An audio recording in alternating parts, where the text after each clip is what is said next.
Chapter 7, Student Search.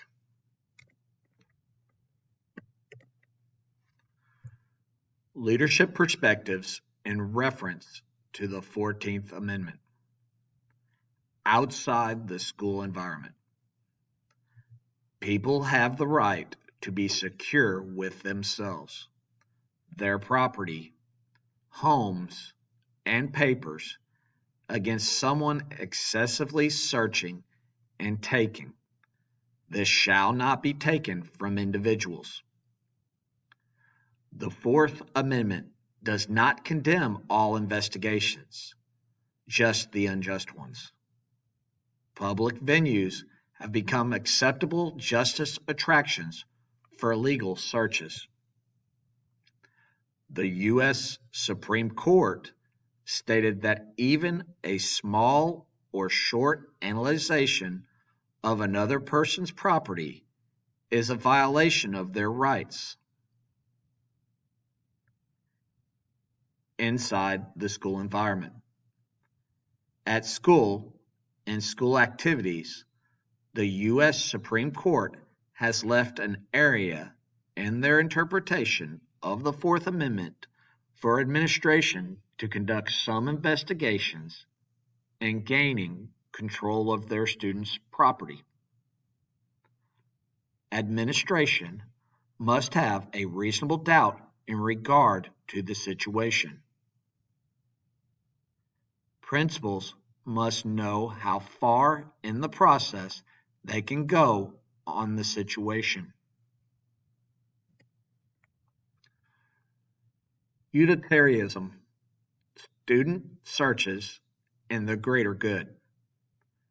Jeremy Bentham produced the concept Unitarianism.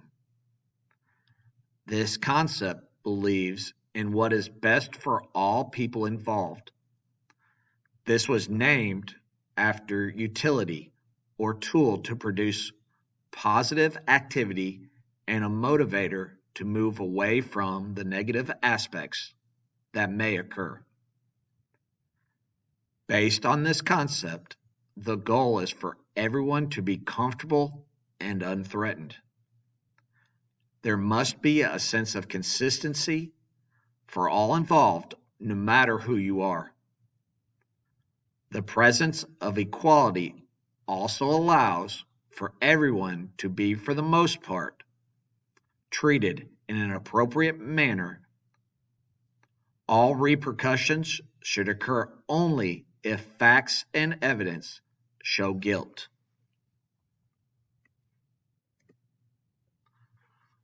Applying utility to decision making. These implemented thoughts are used to establish and preserve safety and order for a positive school atmosphere. There needs to be a maintained balance between the number of policies, the application, and the tools used by the people in the entire environment. Bentham established rules on conducting and applying punishment in order to consistently apply order.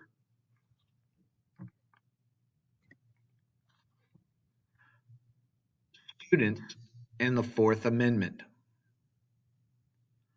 originally ruled that students at school have a right not to have their property examined or taken. After multiple levels of appeals and verdicts, the U.S. Supreme Court ruled that it is illegal or legal for school administrators to conduct warranted investigations of person or possessions.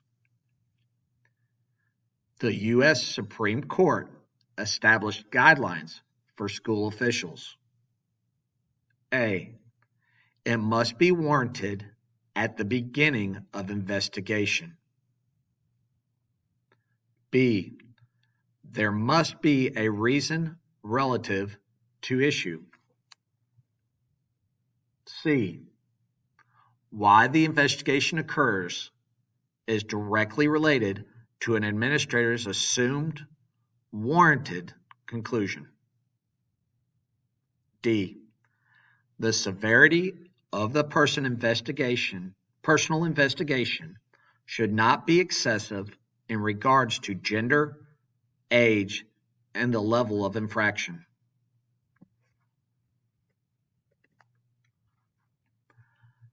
Non-intrusive searches. Field trips. This is deemed as part of the school environment. If the activity is a monitored school-sponsored event, the same laws and expectations are implied as if the event was on campus. Student lockers. This is a very common practice and falls under reduced privacy.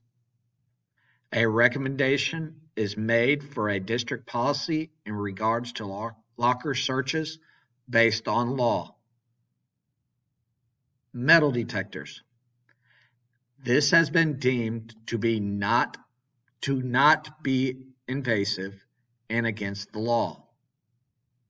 It is a recommended practice, but cost has made it relatively rare. Continued non-intrusive searches. Random searches for contraband. It is unlawful for districts to conduct random checks of people and property within the school environment without probable cause. The use of sweeps by using visual tools or people is very common. Drug dogs. The court system established that using dogs to check items on school property was not a search and was considered lawful. Automobile searches. Parking lots sweeps are common, but only in a visual observation manner. To search a vehicle must be probable cause and suspicion. School resource officer, law enforcement, or educator.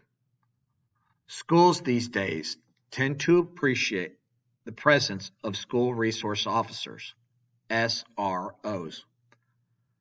The officer must maintain lawful actions.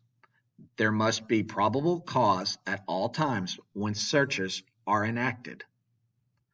The question of whether or not, in a child abuse or mistreatment investigation, those officials conducting investigation can talk to students without permission. Now permission by officials must be obtained, legal access, or by parents. Educators are offered immunity in reporting issues in reference to child abuse. Urinalysis testing. Random urinalysis testing. Suspicion is still needed to request a urinalysis in the regular school environment. In regards to athletics and extracurricular activities, it was deemed legal if the test was random and conducted appropriately. A process for follow-up and help is implemented as part of the overall function. Challenges to random testing under state constitution. In contrary rulings, some states have placed urinalysis as illegal in their local courts. Many questions are raised based on need and suspicion. It must be examined on a one case-to-case basis.